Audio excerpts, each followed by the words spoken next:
আজ নিজ বাড়িতে করে ফেললাম ছোটোখাটো ইফতারি আয়োজন। আসসালামু আলাইকুম, সকলে কেমন আছেন? আশা করি সবাই ভালো আছেন। এবারে ইফতারি আয়োজন প্রায় 200 মানুষের। ইফতারিতে দেব চিকেন বিরিয়ানি। এই যে অনেকগুলো মুরগি আনা হয়েছে, সেই কারণে বিরিয়ানি রান্না করতে যত প্রকারের মশলা লাগবে খালা সেই মশলাগুলো রেডি করতে শুরু করেছে। রান্নার মশলার প্রয়োজনটাই বেশি, তাই মশলা বাটাবাটিটা আগে করা লাগে। আর এদিকে মুরগি কাটাকাটি শুরু হয়ে গেছে। যেহেতু বিরিয়ানি রান্না, মুরগি একটু ছোটো করে কাটা লাগে, তবে খুব একটা ছোটো করি নাই, বেশ মোটা সাইজে আছে। বিরিয়ানির সাথে শসাও যাবে, সেই কারণে শসার খোসা ছাড়িয়ে পানিতে ভিজিয়ে রাখা হলো। যে পেঁয়াজ কাঁচামরিচ এগুলো কেটে রাখা হয়েছে, এগুলো বাটাবাটি লাগবে না, এগুলো আস্তায় দেওয়া লাগে। আর এখানে ছাগলের মাংস রান্না করব অল্প কিছু। বাবুর্চির হাতের রান্না খাওয়া হয় প্রায়, কিন্তু রান্না কাছ থেকে দেখা হয়েছে খুবই কম। অবশ্য আজকে মনোযোগ দিয়ে দেখছি। চিকেন বিরিয়ানি রান্না করতে ভিন্নতা আছে তা আমার জানা ছিল না। মাংসে আগে শুকনো মরিচ মাখিয়ে যে তেলে ভেজে নিচ্ছে, এই কারণে মুরগির যে গন্ধ, সে গন্ধটা চলে যাবে। আসলে এই পদ্ধতিটা দেখে আমি অবাক হলাম, আমার অনেক ভালো লাগলো। পরবর্তীতে রান্না করলে আমিও অবশ্যই এভাবে রান্না করব। তেল, লবণ ও শুকনো মরিচ দিয়ে প্রথমে এগুলো ভেজে নিচ্ছে।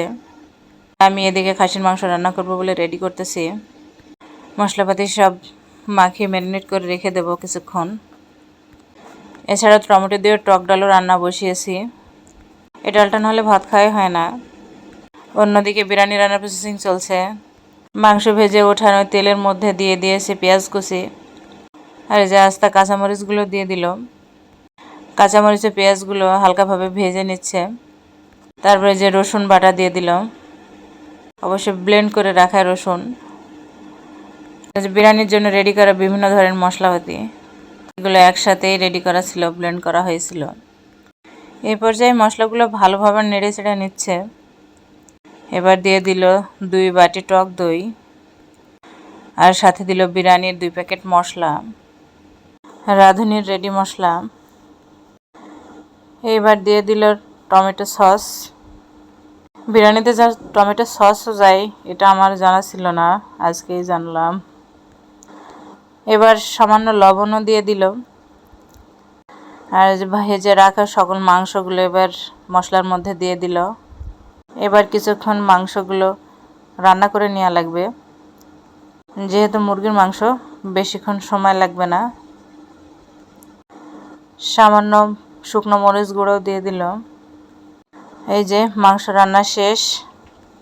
এ পর্যায়ে হাঁড়িতে তেল দিয়ে তেলটা ভালোভাবে গরম করে নিতে হবে।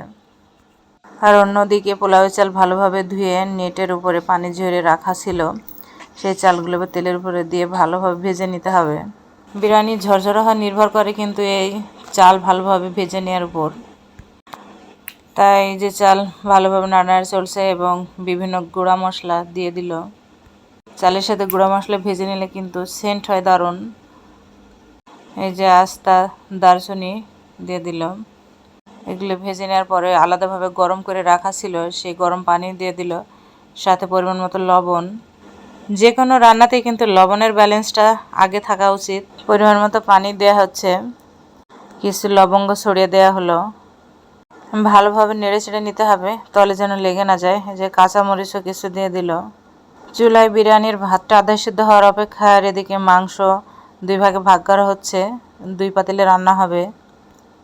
মাংসের কালারটা অনেক সুন্দর এসেছে এবং মাংসগুলো ভেঙেও যায়নি, আস্তে আস্তে আছে। সামান্য চিনি দিয়ে নেওয়া হলো। চিনি দিলে বিরিয়ানি রান্নার স্বাদের ব্যালেন্সটা ঠিক থাকে। চাউল আধা সিদ্ধ হয়ে গেছে। এই যে রেডি করে রাখা মাংস এবার ছেড়ে দেওয়া হলো চাউলের মধ্যে। হালকাভাবে নেড়ে চেড়ে দেওয়া হলো যেন চাল ও মাংস একসাথে মিশে যায়। এই সময়টা ভালোভাবে নাড়াচাড়া করে দিতে হয় যেন সব জায়গায় মশলাটা পৌঁছায়। বিরিয়ানি রান্না প্রায় 90% হয়ে গেছে, আর একটু চিনি ছিটিয়ে দেওয়া হলো। এবার দমে রাখা হবে। দমে রাখার পরে কিন্তু বিরিয়ানি রেডি হয়ে যাবে। দ্বিতীয় হাঁড়িটাও কিন্তু সেম প্রসেসিংয়ে রান্না হয়েছে। উপরে কয়লা দিয়ে কিছুক্ষণ দমে রাখা হলো। সামান্য ঘি ছড়িয়ে দিয়ে যে একটু নাড়াচাড়া করে দেওয়া হচ্ছে পর্যায়ে। অনেক সুন্দর গন্ধ বের হয়েছে। আর এই যে এদিকে শসা কাটাকাটি চলছে। এই যে রান্না শেষ, পলিথিন বিছিয়ে ঠান্ডা করার জন্য রাখা হলো। খেজুর শসা রেডি, যে প্যাকেটিং শুরু হয়ে গেছে। জনবল সব শুরু করে দিয়েছে প্যাকেটিং। আসলে একটু কষ্ট হলে বাসা বাড়িতে ইফতার আইটেম বানানো ভালো। এই খাবারটা অনেক স্বাস্থ্যসম্মত। সারাদিন রোজা রেখে স্বাস্থ্যসম্মত খাবার খাওয়া উচিত। আজকের আমাদের এই বিরিয়ানি রান্নাটা অনেক মজাদার ও টেস্টি হয়েছিল। ইনশাল্লাহ বিরিয়ানি খেয়ে কেউ খারাপ বলবে না আশা করি।